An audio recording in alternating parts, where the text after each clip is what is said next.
The way I explain shame is as long as I'm wired to want to connect, I'm going to have a equal and opposite experience in my body all the time that's afraid of saying, uh-oh, what if you're not enough?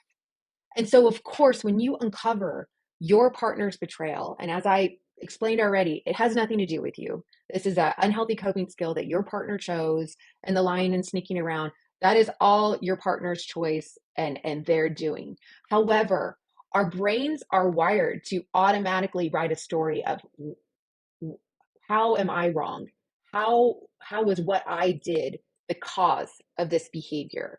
It's kind of a messed up coping skill our brain uses because everything external to us is out of our control, and it's so scary and it's so vulnerable that all these scary things can happen and we can have no control.